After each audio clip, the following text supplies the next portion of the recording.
알로람 영입니다. 오늘은 4월 28일 도곡 듀얼샵 미니리그 상한전 영상을 준비했습니다. 결승전 영상 같은 경우에는 코리안 리그가 끝나고 올 예정이니 기대해 주시면 감사하겠습니다.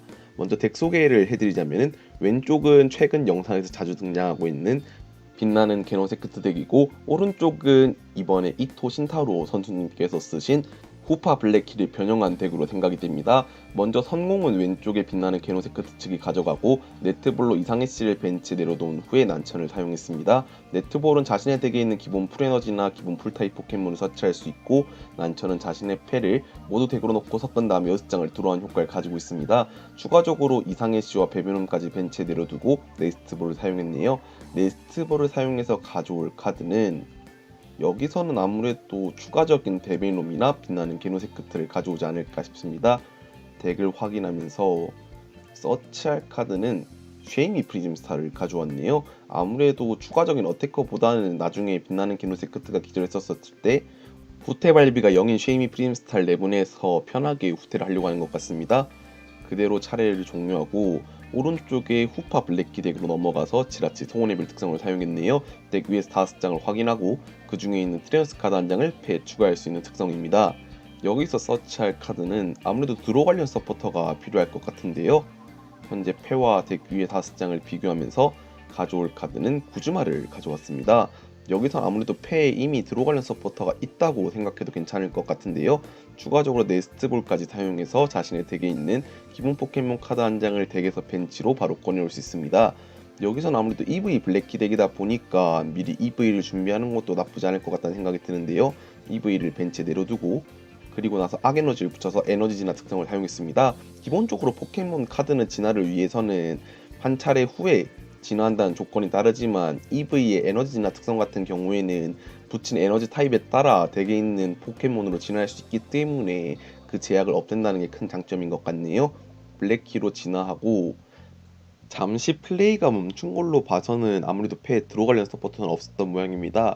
이렇게 될 줄 알았다면 네스트볼을 사용해서 EV를 깔고 블랙키까지 진화시킴으로써 덱을 좀 더 압축하고 소원의별을 사용했는 게 좀 더 어땠을까라는 생각이 드는데요. 먼저 구즈만을 사용해서 상대 포켓몬을 끌어올리려고 하고 있습니다. 여기서는 아무래도 이상의 꽃으로 진화할 이상해씨가 걸리적거리기 때문에 이상해씨한테 조금이라도 데미지를 주는 게 좋을 것 같은데요. 구즈마로 선택할 카드는, 여기서는 이상해씨를 선택했습니다. 배틀필드로는 블랙키가 나갔지만 블랙키의 기술 원수갑기 같은 경우에는 기본 30딜에 이전 차례 자신의 포켓몬이 상대의 기술 데미지로 인해서 기절했다면 90 데미지를 추가하기 때문에 여기서는 아무것도 기절한 포켓몬이 없어서 30 데미지만 주고 차례를 마쳤네요. 이상한 사탕으로 이상의 꽃까지 진화시키는 빛나는 게노세크트 덱이지만 아무래도 패가 멈췄던 모양인지 그대로 차례를 종료했습니다. 오른쪽에 블랙키 후파덱 차례로 넘어가서 악에너지를 후파 때 붙이고 그대로 원수갑기로 40 데미지를 주고 기절시켰네요. 원래 원수갑기 데미지가 30이지만 현재 잠식된 벌판은 악타입 포켓몬이 사용하는 데미지를 10 늘려주기 때문에 40 더하기 40으로 80딜이 누적돼서 HP가 70인 이상해씨를 기절시켰네요. 현재 마샤도의 피장파장 특공으로 서로의 패가 내장이 된 상황입니다. 에테르 파라다이스 보호구로 스타디움을 교체하고 풀에너지를 쉐이미 프리즘스한테 붙여주었네요. 그리고 이상의 꽃의 특성으로 현재 기본 풀에너지가 풀에너지 2개 발비로 작용하기 때문에 쉐이미가 풀에너지 2개 발비로 기술을 사용했습니다. 쉐이미 프리즘스타의 기술은 자신의 필드에 있는 기본 에너지 곱하기 30 데미지를 주기 때문에 여기서는 풀에너지가 2개분 적용을 해서 60 데미지를 줄 수 있게 되었네요. 후파 블랙키 측은 추가로 블랙키를 벤치에 만들어 두었는데요. 여기서는 아무래도 후파가 그렇게 쓸모있게 느껴지진 않는 것 같습니다. 빛나는 게노세크트 덱 자체가 주 어태커가 빛나는 게노세크트고 쉐이미 프리즘스타가 되기 때문에 모두 GX, EX가 아닌 기본 포켓몬으로 후파의 특성이 무시되죠. 그렇다고 블랙키로 싸우자고 하니까 1대1 교환이 이루어져야 되는데 블랙키 수가 많이 들어가 봐야 넷셋인 것에 반해서 왼쪽에 빛나는 게노세크트 덱 같은 경우에는 소원의 바통이나 에너지 유지 같은 다양한 장치가 들어가기 때문에 여기서는 아무래도 빛나는 게노세크트 측이 좀 더 우위를 가지고 있지 않은가 싶습니다. 여기서는 딜을 안 주고 그대로 차례를 종료했네요. 조금이라도 데미지를 주는 게 나중을 위해서 도움이 될 것 같았었는데 아무래도 실수가 아니었나 싶습니다. 왼쪽에 빛나는 게노세크트 측은 난처를 사용했는데요. 난처는 자신의 패를 모두 덱으로 넣고 섞은 후에 6장을 드로우할 수 있는 효과를 가지고 있습니다. 여기서는 쉐이미 프리즘스타를 후퇴시키고 빛나는 게노세크트의 특성 에너지 리로드를 사용해서 쉐이미한테 붙어있던 풀에너지를 빛나는 게노세크트한테 옮기고 가이블라스터를 사용했네요. 가이블라스터 같은 경우에는 붙어있는 풀타입 에너지 수 곱하기 20 데미지가 추가되고 기본 딜 50딜로 공격하게 되는데, 현재 풀에너지가 2개 붙어있고 이상의 꽃의 특성으로 4개가 작용해서 80이 추가돼서 130 데미지로 블랙키를 기절시켰던 것이었습니다.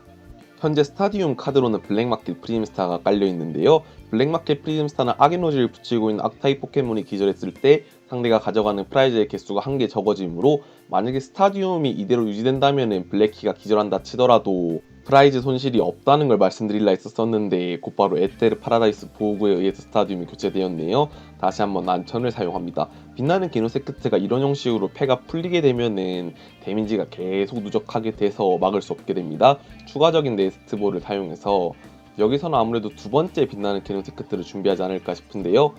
여기서는 카드를 바로 가져오지 않는 걸로 봐서는 아무래도 프라이즈에 간 게 맞나 봅니다. 여기서는 바로 가이블라스터 130 데미지로 블랙키를 기절시키고 프라이즈 한장을 가져갔네요. 배틀필드로 후파가 나갔지만 현재 악에너지가 2개 붙어있고 후파의 기술 발비가 악무무이기 때문에 여기서는 패도 없어서 그대로 차례를 종료할 수밖에 없을 것 같습니다. 아니면 후파를 후퇴시키고 배틀필드로 지라치가 나온 후에 소원의 별 특성으로 추가 자원을 찾는 걸 생각해 봐야 되는데 그대로 차례를 종료했네요. 벤치에 이상의 씨를 추가적으로 내려놓고 풀에너지를 쉐이미 프리즘스타한테 붙여주고 가이블라스터를 사용해서 후파를 기절시키고 프라이즈 한 장을 가져갔습니다. 지라치 소원의 별 특성을 사용해서 덱 위에서 5장을 확인하고 그 중에서 가져올 카드는, 여기서는 드로 관련 서포터가 있으면은 그나마 후파 블랙키 측도 한숨을 덜 수 있을 것 같은데요. 우선 가져온 카드는 이스케이프 보드입니다. 이렇게 되면 드로로 뽑았던 카드가 드로 서포터에게 발휘해야 되는데 더블 무색 에너지였기 때문에 후파한테 붙여주고 그대로 차례를 종료했네요. 빛나는 게노세크트는 하이퍼볼을 사용해서 페로코체 메시봉 GX와 이상한 사탕을 코스트로 사용했습니다. 하이퍼볼은 패 2장을 코스트로 지불함으로써 자신의 덱에 있는 포켓몬을 찾아올 수 있는데 여기서 이상의 꽃을 찾아왔네요. 두 번째 이상의 꽃까지 진화시키는 데 성공하였습니다. 물론 이상의 꽃이 2마리 있다고 해서 특성이 2개 다 적용되는 건 아니고 단 1마리만 적용되지만 아무래도 혹시나 기절할 걸 대비해서는 2마리를 진화시켜 놓는 게 안심이 될 것 같네요. 악에너지를 후파한테 붙여주고 소원의 별 특성으로 이번엔 난천을 서치했습니다. 곧바로 난천을 사용했습니다. 난천은 자신의 패를 모두 덱으로 넣고 섞은 후에 6장을 들어가게 할 수 있는 카드로, 이 6장 중에서 반격을 해야 될 것 같지만 아무래도 현재 프라이즈 차이가 2대5로 많이 나는 상황에서 조금 힘들지 않을까 싶네요. 악에너지도 이미 후파한테 붙인 상황이기 때문에 여기서는 지라치를 후퇴시키고 후파가 나가고 네스트볼을 사용해서 추가적으로 가져올 카드는, 여기서는 EV나 다른 악타입 어태커가 있다면은 그런 포켓몬을 내려놓는 게 좋을 것 같은데 여기서는 안 가져오는 쪽을 선택하였습니다. 아무래도 더 이상 EV가 남아있지 않은 걸지도 모르겠네요. 후파로 공격을 해서 빛나는 게노세크트를 기절시키고 프라이즈 한 장을 가져갑니다. 소원의 바통 효과로 붙어있던 에너지는 베베놈에게 붙여주었네요. 배틀필드로 쉐이미 프리즘스타가 나가고 네트볼을 사용해서 자신의 덱에 있는 기본 풀에너지를 찾아왔습니다. 기본 풀에너지를 빛나는 게노세크트한테 붙여주고 그 다음에 포켓기어 3.0을 사용했네요. 포켓기어 3.0은 덱 위에서 7장을 확인하고 그 중에 있는 서포트 카드 한 장을 패에 추가할 수 있지만 여기서는 아무래도 패에 서포트 카드가 없었던 모양입니다. 이렇게 되면 릴리에 사용해서 카드를 드로우하고 아고용까지 진화시키고 쉐이미 프리즘스타 후퇴 후 게노세크트가 배틀필드로 나오고 에너지 리로드로 에너지를 붙여주고, 이렇게 되면 130 데미지가 나오기 때문에 다시 한번 후파를 기절시킬 수 있을 것 같네요. 130 데미지로 후파를 기절시키고 남은 프라이즈가 한 장이 된 가운데 왼쪽에 블랙키 후파 같은 경우에는 이번 차례 어떻게든 블랙키를 진화시켜서 프라이즈를 조금이라도 따오는 게 좋을 것 같습니다.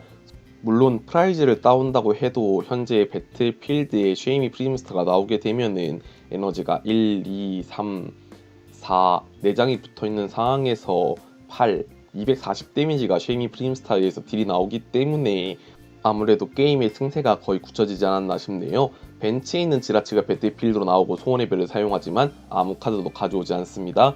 아무래도 덱 위에서 5장 중에서 필요한 카드가 따로 없었나 보네요.